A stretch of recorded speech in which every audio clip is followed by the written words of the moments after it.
Hi everyone, my name is Leanne and today I'm going to be taking you through my to be read pile for Nonfiction November. If somehow you don't know what Nonfiction November is, I will leave all of the information and Olive's announcement video linked down below in the description so you can find out all of the details from her. This is one of my favourite readathons in the booktube calendar year. I absolutely love reading nonfiction. I think this year I've generally read like between 2 and 4 nonfiction books per month, but I do really appreciate this time in November to specifically carve out time to prioritize reading some of my nonfiction. So the idea behind this readathon is just to read more nonfiction than you normally would. There are some prompts and challenges which are entirely voluntary. You don't have to take part in those, but I have picked out a book for each of the 4 prompts. I'm hoping to not just read these books, but maybe read a couple more nonfiction books as well. My reading has definitely slowed down this year. I'm not reading as much as I normally do like in previous years, but we'll see what happens as I move through the month. These 4 are definitely the books that I'm going to prioritize as they fit the prompts, but I do also have an additional 36 nonfiction books on my TBR, so I do have plenty of choice if there's anything else that I want to pick up. But without further ado,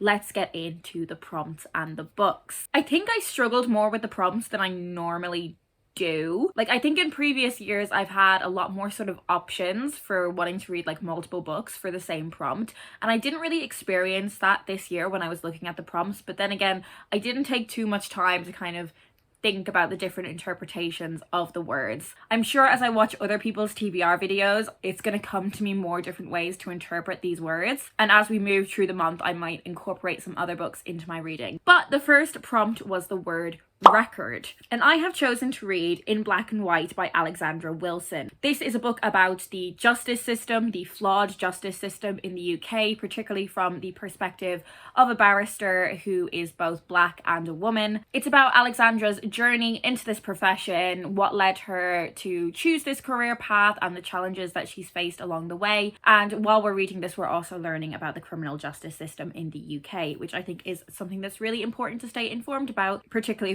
for the country that you are living in. So obviously the word record, connecting with this in terms of like you would have a record in a courtroom, like when someone says strike that from the record, but also the idea of a criminal record. The next word was border, and I am going to read Chavs, The Demonization of the Working Class by Owen Jones. Owen Jones is a political commentator that I've followed for many years now, and since I've become familiar with his work, I've wanted to read his books. I've read a lot of his articles, I've watched a lot of videos from him, but I've not read either of his books, and I think it's long overdue that I do that. This book is a portrait of inequality in modern day Britain, particularly related to the stigmatization of the working class, so I'm choosing to interpret the word border in terms of like class borders. The next prompt is the word element, and I have decided to read Burnt by Chris Saltmarsh.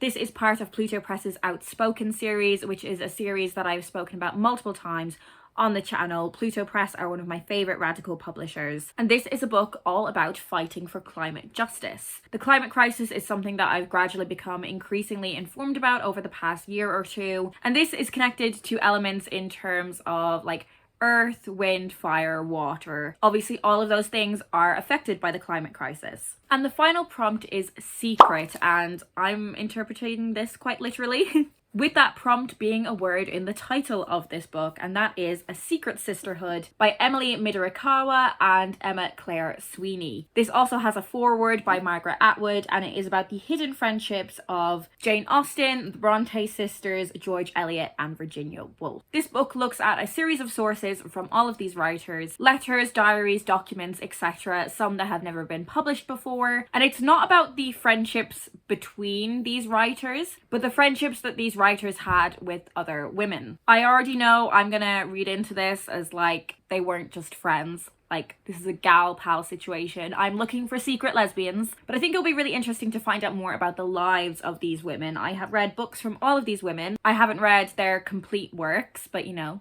maybe one day we'll get there. And it's been a while since I've delved into something that's like literary history, so I'm really excited for that. So there we have it. These are the 4 books that I'm going to be prioritizing for non-fiction November. But as I said, there are plenty of other non-fiction books on my shelves that I'm very keen to get to soon, so I may end up picking up some of those as well. All of the books that I've mentioned will be linked down below in the description if you want to find out more about them, as well as all of the information about non-fiction November if you'd like to learn more. Are you participating in non-fiction November? I would love for you to tell me what the book you are most excited to read in the month is. Do leave any thoughts you have down below in the comments, and if you want to let me know you're here but you don't have anything much to say, leave me the magnifying glass emoji to represent secrets. That is it for me today. I hope you guys are doing well, and I will speak to you in my next video.